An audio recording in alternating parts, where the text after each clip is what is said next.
সুপ্রিয় শিক্ষার্থীবৃন্দ, আজকের মাল্টিমিডিয়া ক্লাসে সবাইকে স্বাগত। আশা করি তোমরা সবাই ভালো আছো।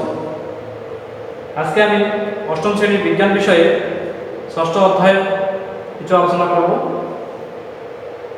তো আসো সবাই খাতা কলম নিয়ে রেডি হয়ে যাও।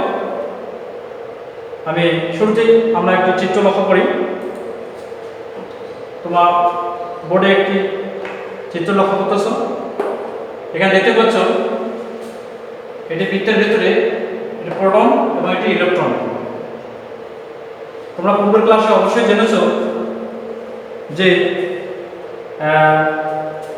একটি মৌলের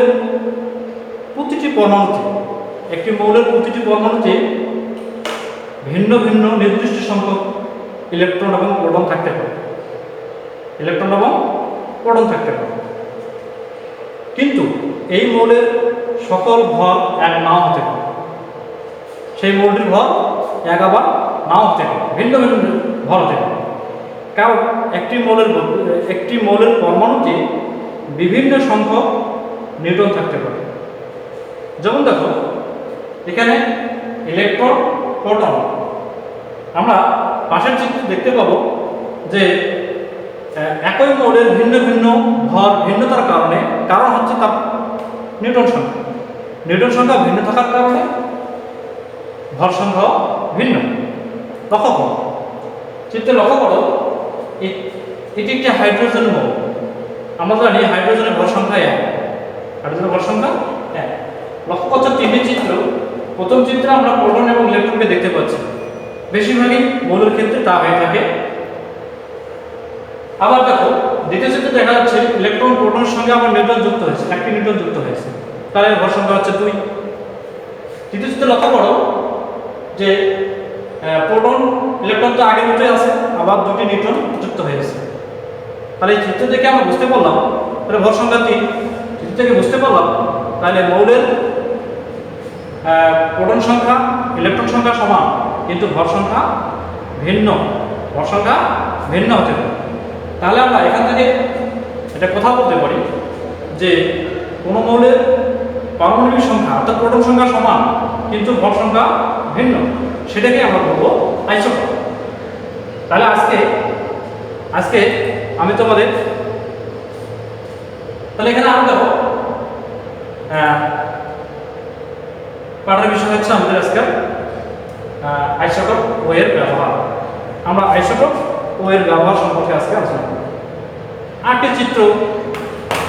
চিত্র দিলে আমাদের বিষয়টা ক্লিয়ার হবে।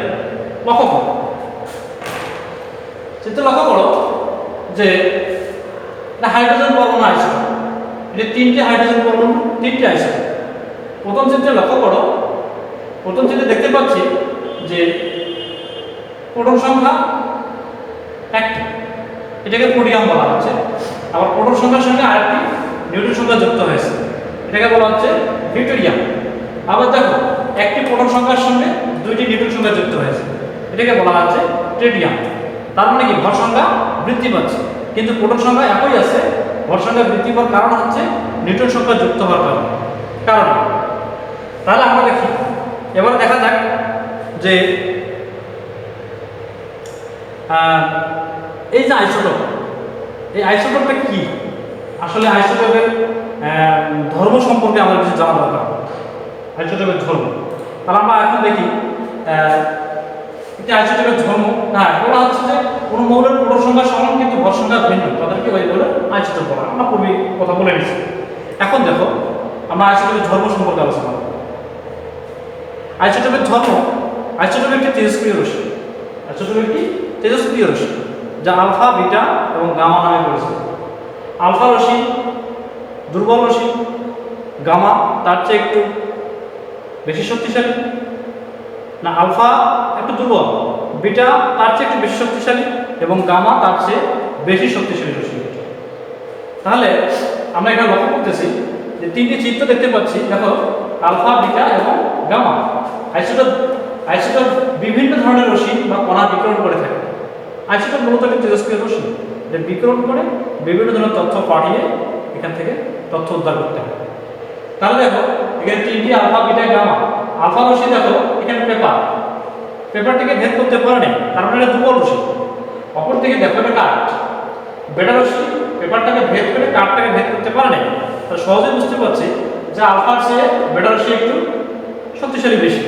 অপর দিকে গামা রশ্মি দেখো পেপার, কাঠ এবং অ্যালুমিনিয়ামকে ছুঁয়ে গেছে। তার মানে কি গামা রশ্মি অধিক শক্তিশালী রশ্মি, যা আমরা বিভিন্ন রোগ নির্ণয়ের ক্ষেত্রে থেকে শুরু করে বিভিন্ন ধরনের তথ্য পাঠিয়ে আমরা বিভিন্ন জিনিস বিভিন্ন তথ্য উদ্ধার করতে পারি। এরপরে দেখো আমরা এই যে আইসোটোপ, এই আইসোটোপ আমরা ব্যবহার করে কোন কোন তথ্যগুলোকে আমরা জানতে পারব। প্রথমে আমরা দেখি চিকিৎসা ক্ষেত্রে।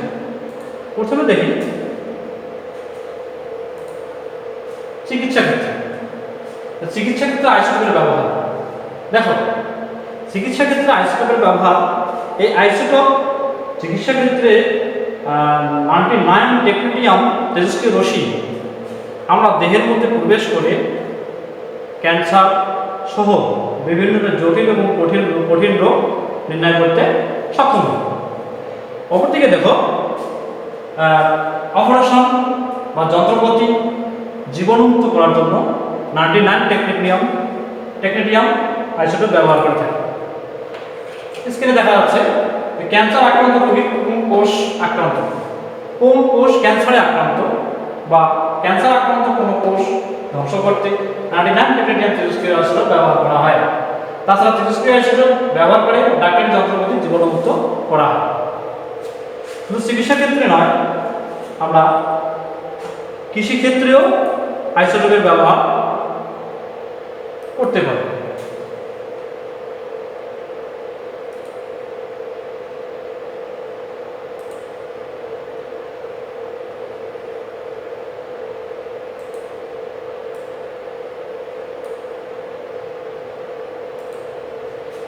সুপ্রিয় শিক্ষার্থী লক্ষ্য করো, কৃষিক্ষেত্রে আমরা আইসোটোপের ব্যবহার করতে পারি। 32 ফসফেট ব্যবহার করে তেজস্ক্রিয় রশ্মি, এটা প্রত্যেকটি কিন্তু গামা রশ্মি, হচ্ছে গামা রশ্মি। 32 ফসফেট তেজস্ক্রিয় রশ্মি ব্যবহার করে আমরা উদ্ভিদের রোগ নির্ণয় করতে পারি এবং উদ্ভিদের বিভিন্ন ধরনের ফল, ফুল এবং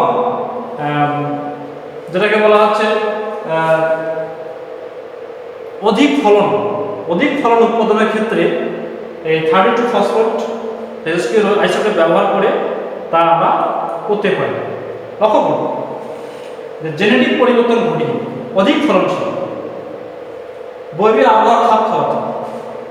এখন বর্ষাকাল, আমরা বর্ষাকালের মধ্যে কি অধিক বর্ষা বা অধিক বৃষ্টির মধ্যে কি আমরা বর্ষাকালের ফলন ফলাবো না? অবশ্যই ফলাতে পারি।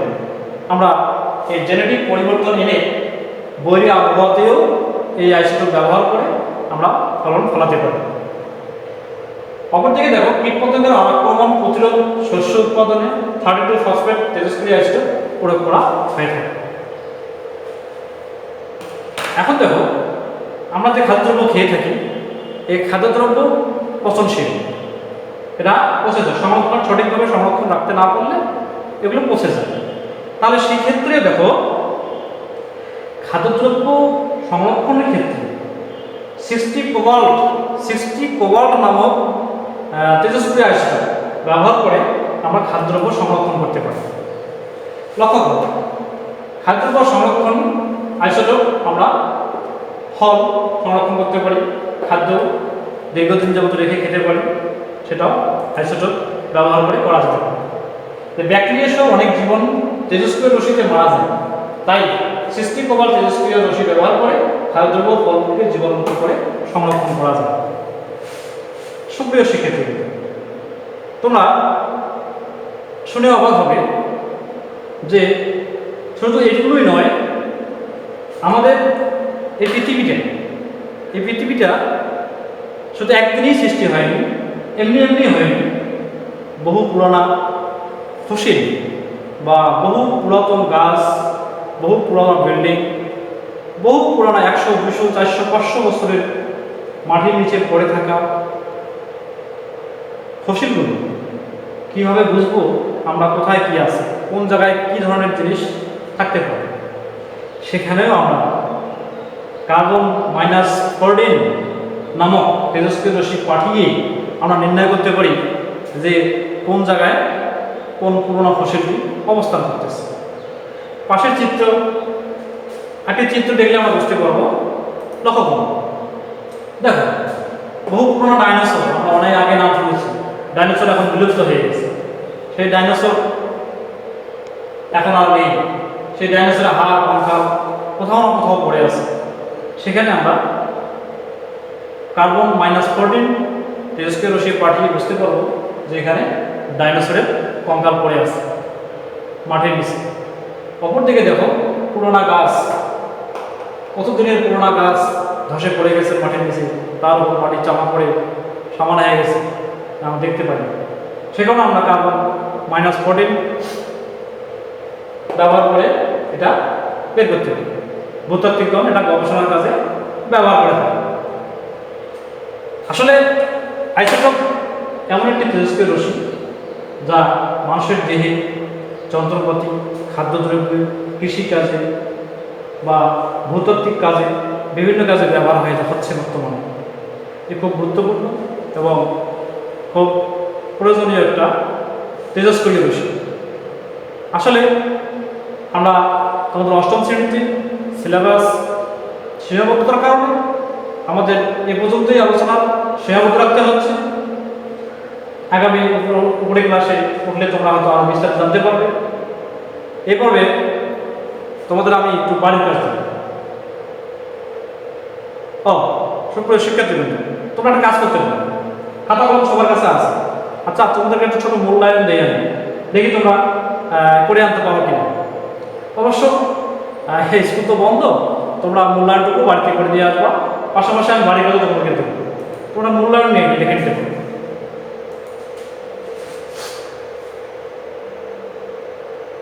মূল্যায়ন লিখে নিতে পারো। দেখো যে নার্সিং লাইন টেকনিক্যাল বলতে কি বোঝায়, আবার তেজস্ক্রিয় আইসোটোপ হতে কোন কোন রশ্মি নির্মিত হয়, আমরা ক্লাসে কিন্তু আলোচনা করেছি। 3 নম্বর দেখো সৃষ্টি প্রভাব তেজস্ক্রিয় পদার্থ কোন কাজে ব্যবহার হয়ে থাকে। এই 3টি মূল্যায়ন তোমরা বাড়িতে করতে পারো। স্কুল খোলার পরে আমরা তোমাদের কাছ থেকে আদায় করব। এবারে তোমার বাড়ির কাছে লিখে নাও।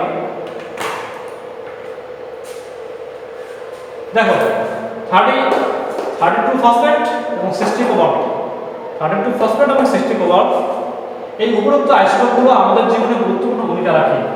দুটি বিশ্লেষণ করো, এটি তোমাদের বাড়ির কাজ থাকবে। আশা করি তোমরা বাড়ির কাজ তুমি করবেন।